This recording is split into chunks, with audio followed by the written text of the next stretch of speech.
Dessana número 2, a raiz de todo sofrimento, as 10 ações imorais, Dasa Akusala. Vou criar um conjunto de dessanas em uma nova subseção dentro da seção Vivendo o Dhamma. Esta nova subseção virá depois da primeira, que é intitulada Vivendo o Dhamma, uma visão geral. Nesta subseção, mencionei 2 tipos de sofrimento. Um tipo é aquele que pode ser removido nesta própria vida. O segundo tipo é o sofrimento no processo de renascimento. Já que alguns de vocês talvez nem estejam convencidos do processo de renascimento, não falaremos sobre isso nestas primeiras subseções. Nesta primeira subseção, há uma discussão sobre a questão de como surge esse primeiro tipo de sofrimento e como ele pode ser removido. Portanto, pode ser útil revisar esta subseção primeiro.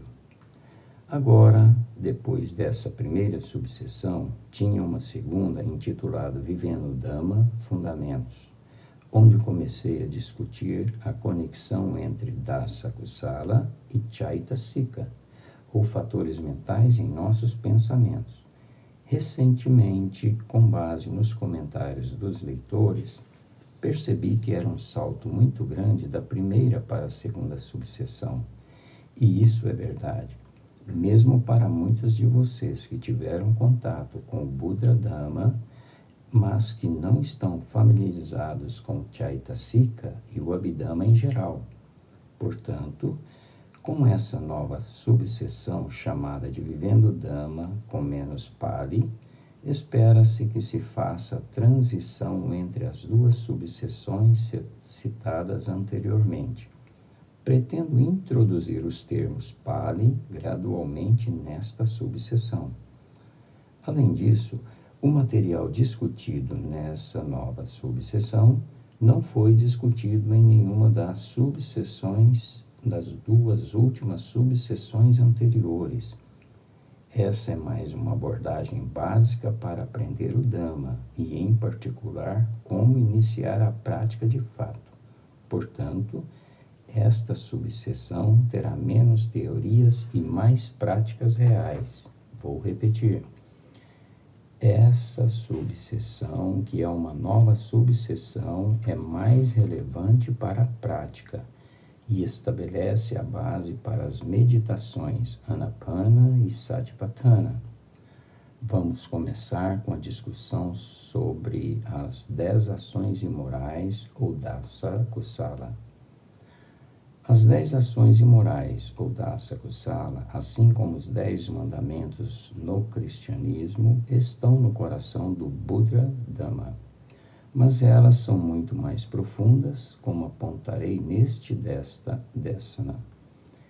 Eles são imorais em um sentido muito profundo.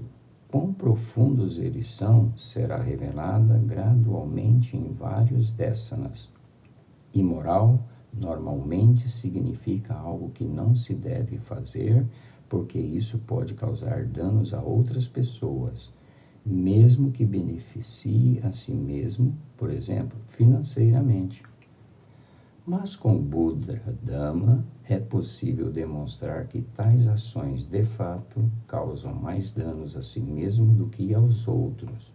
Por exemplo, se uma pessoa rouba de outra, seu ganho nesta vida será insignificantemente em comparação com o que ela pagará por seu ato, seja mais tarde nesta vida ou em vidas futuras. O bom é que essa não é apenas uma regra arbitrária estabelecida pelo Buddha. À medida que se aprende o Dhamma, será possível ver que a natureza funciona dessa maneira. É assim que a natureza funciona.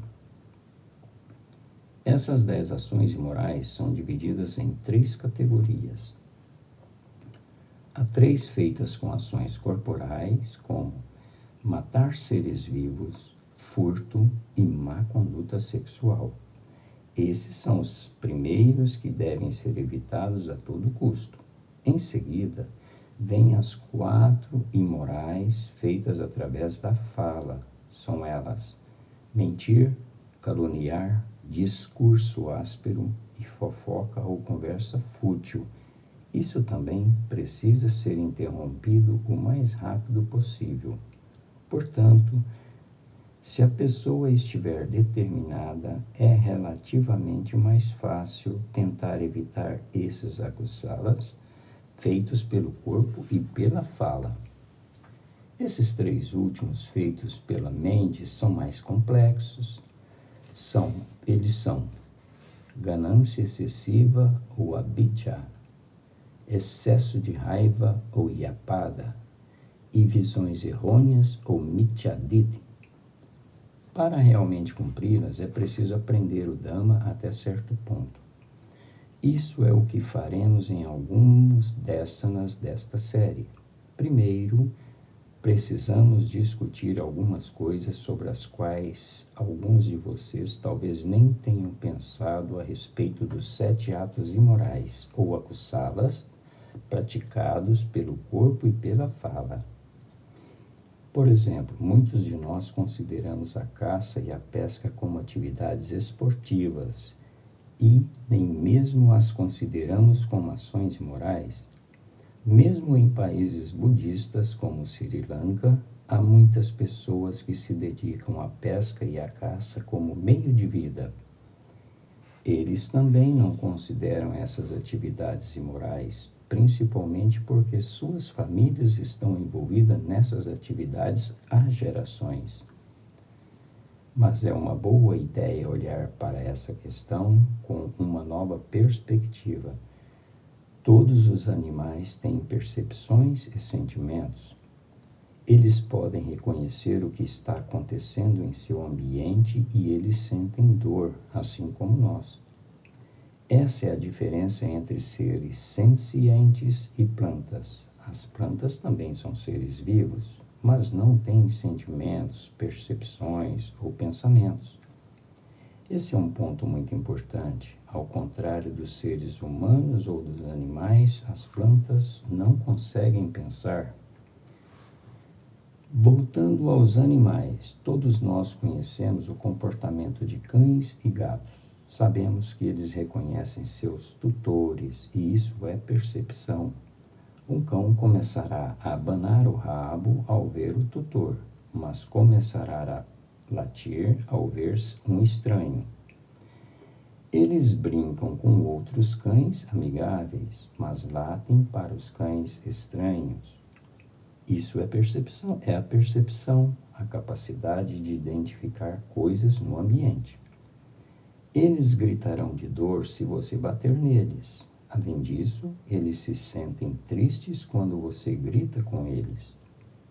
Se você tem cães ou gatos como animais de estimação, sabe que tudo isso é verdade. Alguns animais inferiores, como os peixes, não conseguem demonstrar suas emoções.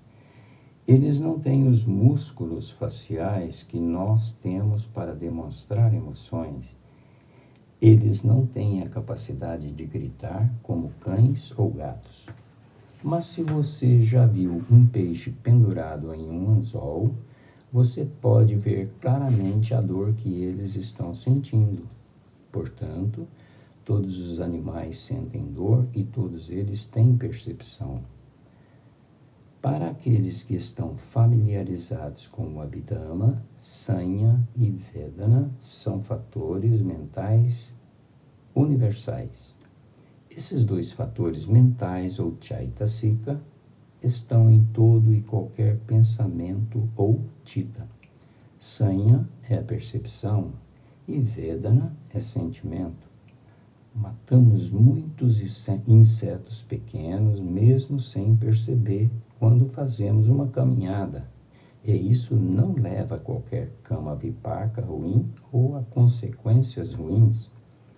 O que é imoral é tirar qualquer vida intencionalmente. Este é outro ponto importante a ser lembrado, como veremos nos próximos desanas. A intenção é a chave para descobrir se um karma ruim foi cometido ou não. Outro fator importante que gostaria de mencionar é que todos os seres sencientes não têm o mesmo peso. O nível de consciência de um ser vivo desempenha um papel importante. Por exemplo, matar um ser humano é um karma muito ruim. E é muito pior do que matar milhões de formigas, por exemplo. Matar um arahant, da mesma forma, é um karma ruim. 1.000.000 de vezes mais forte do que matar um ser humano normal. Não digo isso para ignorar a matança de animais, mas é preciso saber que nem todas as vidas são iguais. Não têm o mesmo peso. Recomendo que você leia a postagem intitulada Como avaliar os pesos de diferentes karma.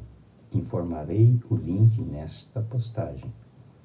Portanto, é fundamental decidir por si mesmo quais atividades devem ser realizadas primeiro, porque algumas pessoas gastam muito tempo evitando coisas relativamente insignificantes e cometem karma ruim e muito mais significativo regularmente. Gerar pensamentos de ódio, por exemplo, sobre o outro ser humano é muito pior do que matar muitos animais de nível inferior, como formigas. Novamente, isso não é para incentivar a matança de formigas, mas para ilustrar o significado de tais pensamentos ruins e discurso áspero em relação aos humanos.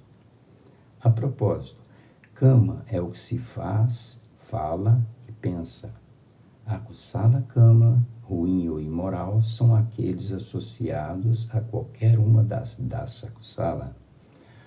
Todos eles se baseiam no pensamento de uma pessoa. Meu exemplo favorito é de um tanque com vazamento. Suponha que o tanque tenha vários orifícios de tamanhos diferentes. Quando o tanque for abastecido com água, o líquido começará a vazar por esses orifícios. Se alguém quiser interromper esses vazamentos, é insensato e tão pouco inteligente gastar tempo tentando tapar pequenos buracos, enquanto os grandes estão perdendo muita água. É melhor tentar tapar os buracos maiores primeiro. Da mesma forma, não se deve tratar todas as ações ruins com o mesmo peso. Obviamente, matar um animal é pior do que bater nele. Mas o que dizer de matar um animal versus mentir para outro ser humano? O último, de fato, tem mais peso.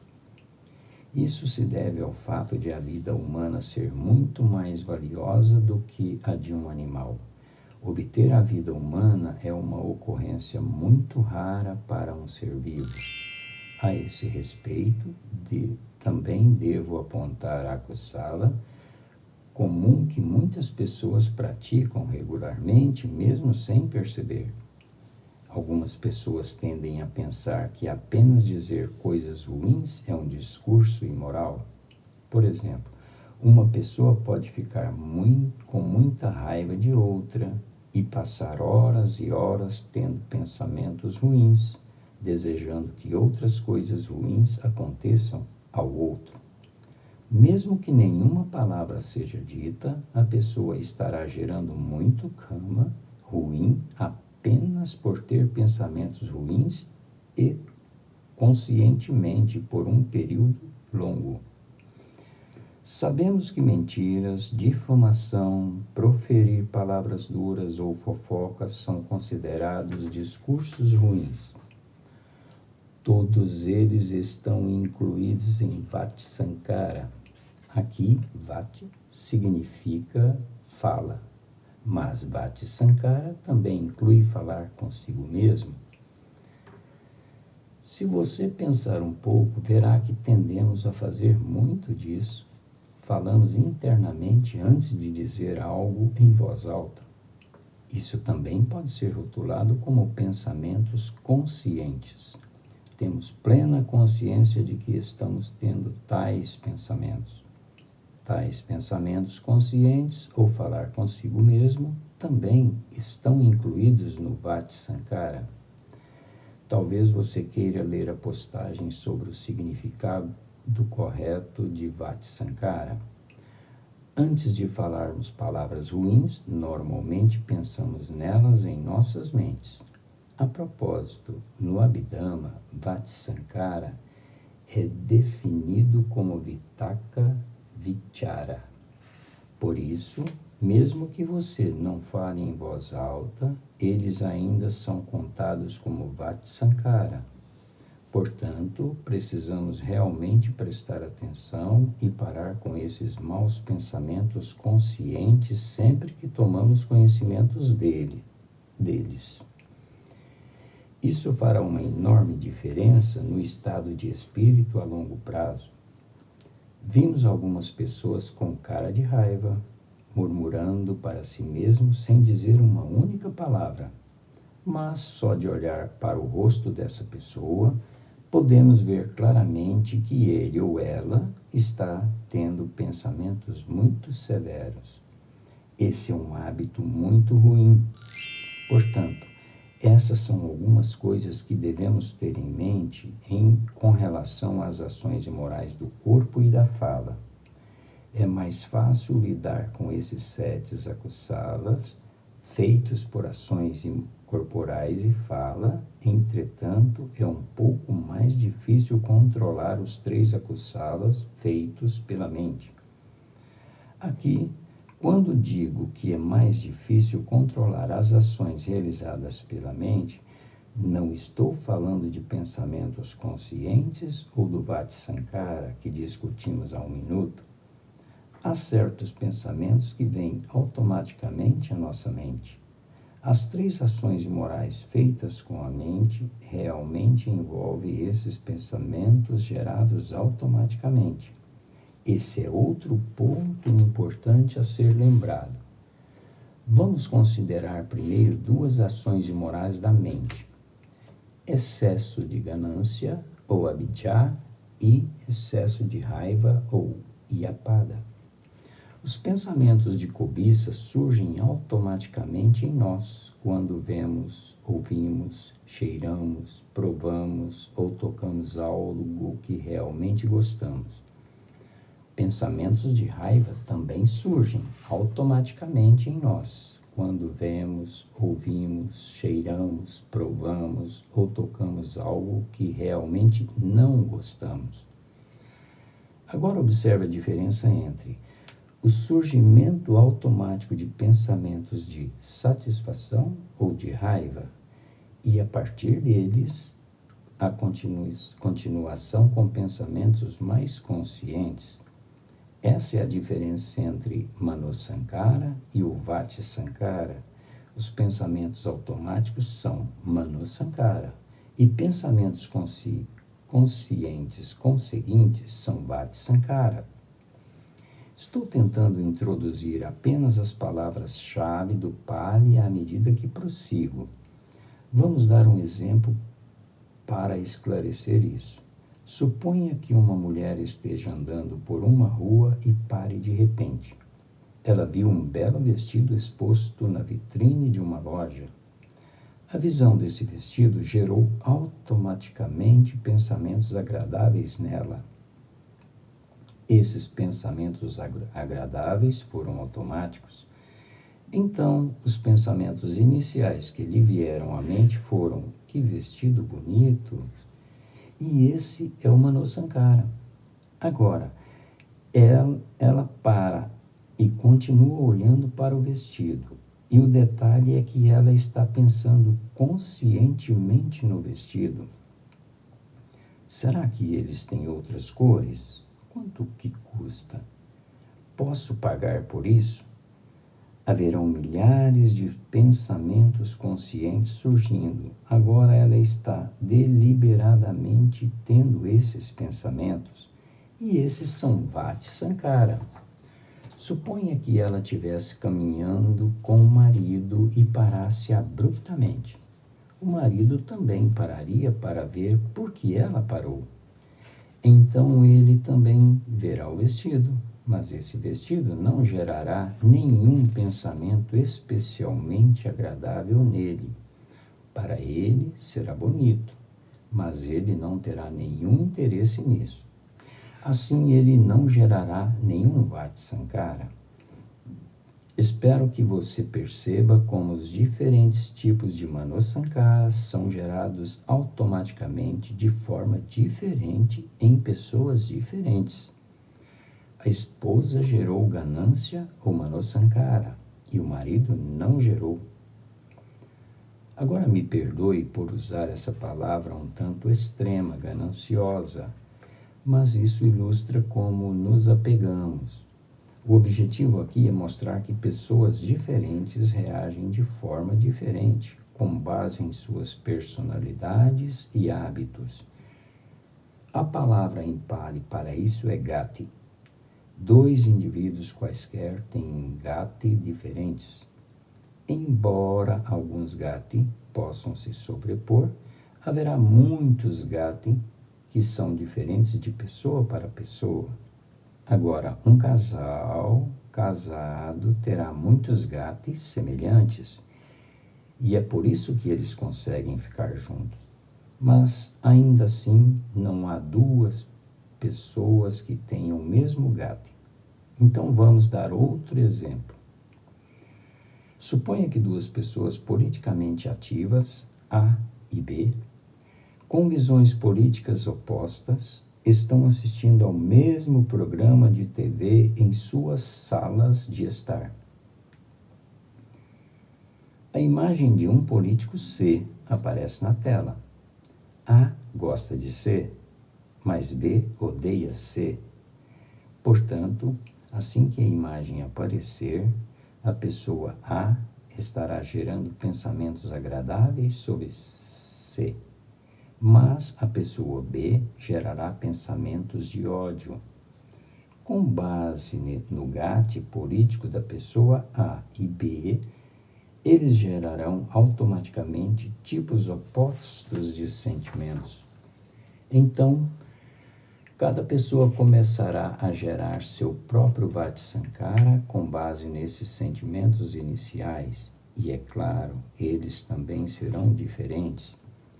A chave é que esses dois conjuntos opostos de Manosankara e Vati-Sankara foram gerados pela mesma pessoa C, ou a mesma imagem que eles viram na tela. Talvez você queira interromper esse áudio e pensar um pouco sobre esse ponto. Como o mesmo objeto sensorial, nesse caso a foto de um político C, pode levar a dois sentimentos bons e ruins em duas pessoas? Elas surgem porque existem visões políticas diferentes, ou diferentes diti, ou pontos de vista. Eles observam o cenário político de duas perspectivas diferentes. É como olhar para o mundo com óculos de cores diferentes, como vermelho e azul. Um verá o mundo como vermelho e o outro verá o mundo como azul. Portanto, tudo depende de como se olha para o mundo e de qual ponto de vista. Agora também podemos ver como ganância e ódio estão relacionados a visões do mundo ou gati de alguém. Portanto, os dois primeiros, akusala, são feitos pela mente, ganância e ódio. Estão conectados ao terceiro, que é chamado de Mityaditi, ou visões errôneas. Esse também é um ponto importante a ser considerado. Os dois exemplos de que falamos não envolviam nenhum Manosankara ou Vati-Sankara muito ruins. Eles apenas ilustram como diferentes tipos de Mano e Vati-Sankara se originam. É claro que eles também podem levar ao Kaya Sankara, ou ações realizadas pelo corpo. Por exemplo, a esposa pode voltar e comprar o vestido, com base em seu Vati-Sankara sobre o vestido. Isso envolveu Kaya Sankara, pois ela teve que voltar à loja para comprar, mas dizendo novamente para reforçar, isso não é um ato imoral. Nem todos os Sankaras são imorais. Há uma versão especial de Sankara que leva a ações com Kama Vipaka ruim ou consequências ruins, ou até mesmo consequências muito ruins, devo dizer. Eles são chamados de Abhisankara. Aqui, Abhi significa alto ou forte. Assim, Abhisankara é um Sankara muito forte.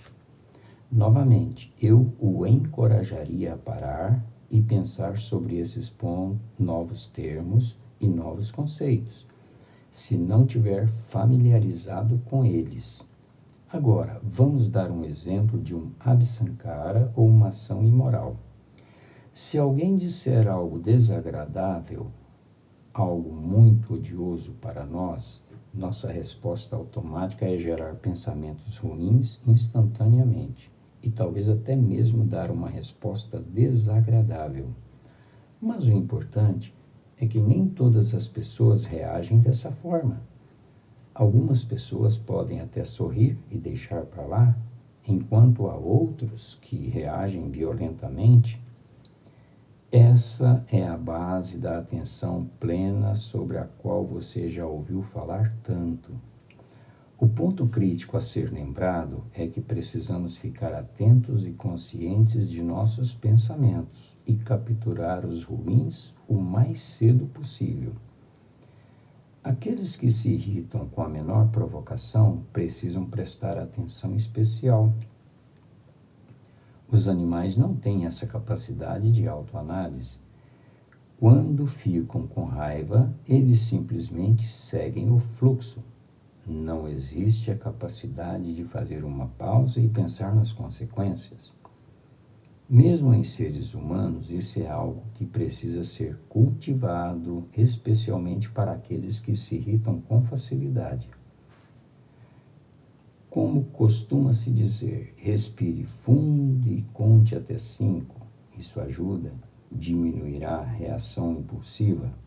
Só precisamos dar um passo mais de tempo ao nosso cérebro para pensar racionalmente.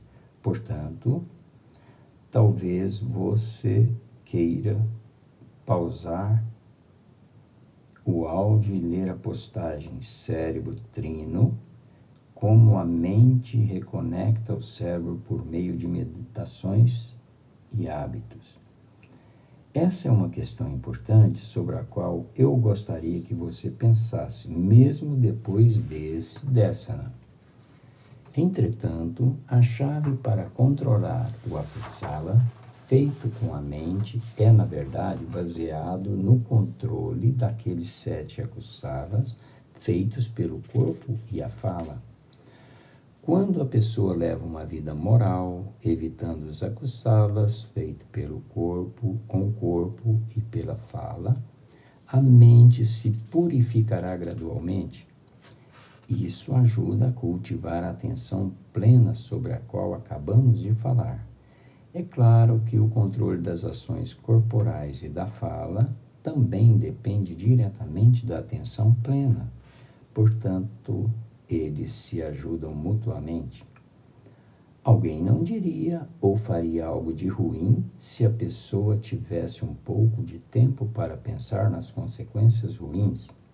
Portanto, esse processo de controle consciente das ações e da fala é chamado de Sila. Em Buddha Dhamma, Sila é a conduta moral. Você pode ter ouvido falar de Sila, Samadhi e Panha. Essa é a base para iniciar um nobre caminho e podemos explicar por que essa sequência específica é válida. Quando se vive uma vida moral, certificando-se de evitar o máximo de akusala ou atos imorais, feitos com o corpo e a fala, gradualmente o caráter de alguém ou gati mudará para melhor. Essa é realmente a chave para controlar o akusala feito pela mente. Quando reduzimos nosso gati ruim, os manuk sankara ruins que surgem automaticamente serão reduzidos. Em outras palavras, a pessoa terá menos gati de irritação e não se irritará com a menor provocação. Fornecerei links para mais publicações sobre gati e também há muitos outros no site. É importante lê-los e ter uma boa ideia de como nossos pensamentos e fala e as ações se originam com base em nosso gati. Esse é um ponto importante que está faltando nos textos atuais do Theravada. Não vi nenhuma discussão significativa sobre gati nos textos Theravada atuais. Falaremos mais sobre a importância do gati nos próximos décadas também. Portanto, espero que a linha do tempo de nossas respostas esteja clara agora. Primeiro vêm os pensamentos automáticos, ou manosankara, que surgem instantaneamente devido ao nosso gati. Então, simplesmente seguimos nessa direção e geramos mais pensamentos conscientes, ou vati-sankara, a menos que o interrompamos deliberadamente. Em casos extremos, esses vati-sankaras ficam mais fortes e palavras reais acabam escapando. Se o outro lado também se agravar, então a situação pode ficar fora de controle e alguém pode até mesmo agredir a outra pessoa. Nesse estágio, agora é uma ação corporal gerada pelo Kaya Sankara. E Kaya Sankara, obviamente, tem consequências muito mais drásticas. Portanto, a chave para nos treinarmos, para nos controlarmos no estágio inicial do Vati-Sankara é muito importante. Assim que percebemos que estamos gerando pensamentos ruins, é preciso parar e pensar nas consequências ruins. Inicialmente, isso pode ser difícil, mas pelo menos pense sobre isso depois do ocorrido e faça uma determinação de agir melhor da próxima vez. A maioria de nossos maus hábitos vem até mesmo de vidas anteriores e é por isso que alguns são muito difíceis de quebrar. Mas a determinação e a sabedoria podem superar qualquer gati ruim. A sabedoria, ou panha, vem da compreensão desse processo sobre o qual acabamos de falar. Portanto, é importante estar ciente do pensamento consciente que acontece antes da fala. Usaremos o termo Vati-Sankara para nos referirmos quanto à fala sonora, quanto aos pensamentos conscientes que ocorrem antes da fala. Pensamentos conscientes significam basicamente falar consigo mesmo. É importante perceber essa fala interna antes de falarmos ou fazermos algo. Sempre conversamos internamente, pelo menos por um período muito curto. Portanto, perceber, identificar essa fala interior antes de falar em voz alta ou fazer algo ruim é a chave para a meditação consciente. Quando a pessoa está relativamente engajada no controle de seu Kaya Sankara e Vati Sankara, o que obviamente inclui falar consigo mesmo, então a pessoa está cultivando Sila. Esse Sila, ou vida moral, leva à tranquilidade da mente. A mente não ficará constantemente agitada como costumava ficar. Isso é chamado de Samadhi.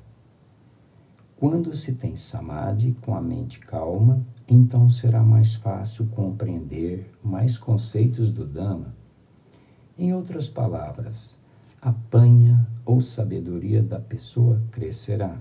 Portanto, agora podemos ver claramente a base de Sila, Samadhi e Panha. Você sempre comece com Sila, e isso leva à calma da mente ou Samadhi, o que, por sua vez, facilita a compreensão de novos conceitos, e isso é Panha. Talvez você queira até interromper o áudio e pensar sobre isso, para garantir que você entenda sequências de processos com Sila, Samadhi e Panha. Ok, agora vamos discutir outro aspecto. Embora separemos o Akusala em 3 categorias, corpo, fala e mente, de fato todos eles surgem na mente. É que os atos realizados pela fala e pelo corpo são um pouco atrasados quando comparamos à mente. O que chamamos de Manosankhara, por outro lado, surgem automaticamente com base em nosso gati. Portanto, é bom reservar um tempo para refletir sobre isso para garantir que se entenda esses conceitos. Mesmo que pareça que apenas fazemos ou dizemos coisas, sempre pensamos em tudo primeiro. O problema é que, para uma mente não treinada, essas 3 etapas ocorrem rapidamente, uma após a outra, em rápida sucessão. Portanto, parece que todos eles são Manosankhara ou todos eles são automáticos. Mas quando se treina a atenção plena, esses 3 processos começam a se distinguir e será possível controlar melhor as coisas. Agora, a melhor maneira de confirmar isso primeiro é perceber que você tem controle sobre seus movimentos corporais ou sua fala. Suponha que você se levante da mesa para ir até a cozinha e pegar uma bebida. Você pode decidir conscientemente adiar isso por alguns minutos. Se você já se levantou, pode decidir se sentar. O mesmo se aplica à fala. Parece que apenas dizemos coisas, mas dizemos essas coisas conscientemente. Não conseguimos sequer levantar um dedo sem pensamentos conscientes, mas a maioria das pessoas simplesmente segue o fluxo e não tenta controlar suas ações ou discurso. Mas quando a pessoa se torna melhor nisso, podemos notar claramente que a pessoa tem controle total. É muito importante perceber que temos controle sobre os movimentos do nosso corpo e sobre a fala. Essa é a base da Satipatthana Bhavana, ou meditação consciente. Às vezes, nossas ações são iniciadas por Kama Vipaka. Por exemplo, podemos pensar repentinamente em um inimigo, enquanto estamos no meio da lavagem de louça na cozinha. Não sabemos como esse pensamento surgiu na mente, mas isso não aconteceu por acaso. Tudo acontece devido a uma razão, uma causa. Portanto, esse pensamento veio à nossa mente como um Kama Vipaka. No entanto, depois de muitos segundos que esse pensamento surgiu na mente, nos tornamos conscientes desse pensamento. E a partir desse ponto, temos controle sobre ele. Podemos conscientemente mudar o foco para pensar em outra coisa, mesmo que seja necessário algum treinamento para isso. Portanto, nossas respostas iniciais a qualquer input recebido por algum sentido externo são automáticas. Em outro exemplo, um alcoólatra gera pensamentos ávidos por uma bebida à simples menção de sua bebida favorita. O mesmo se aplica à comida favorita de uma pessoa. Mesmo que alguém esteja bem satisfeito, se o alimento preferido dessa pessoa for oferecido a ela, ela pode se sentir tentada a prová-lo. Essa reação inicial aos inputs dos nossos sentidos é exatamente o que está sobre o Akusala feito pela mente. Esses são pensamentos inconscientes que surgem automaticamente em nossa mente. devido ao nosso caráter ou ao nosso gati. Mas o gati é mais complexo do que apenas o caráter, e vamos entender todo o seu significado à medida que continuarmos a usá-lo. É por isso que quero fazer com que todos se familiarizem aos poucos, pelo menos com algumas palavras-chave em Pali. Mesmo que possa ser um pouco difícil no início, isso será muito útil à medida que progredirmos. Simplesmente não existem palavras em inglês que possam substituir algumas palavras-chave em Pali. Akusala, Sankara e Gati. São 3 dessas palavras que introduzimos até agora. Nos próximos décanas, discutirei Gati e Samadhi com um pouco mais de detalhes. Que as dádivas da joia tríplice estejam com você em seus esforços.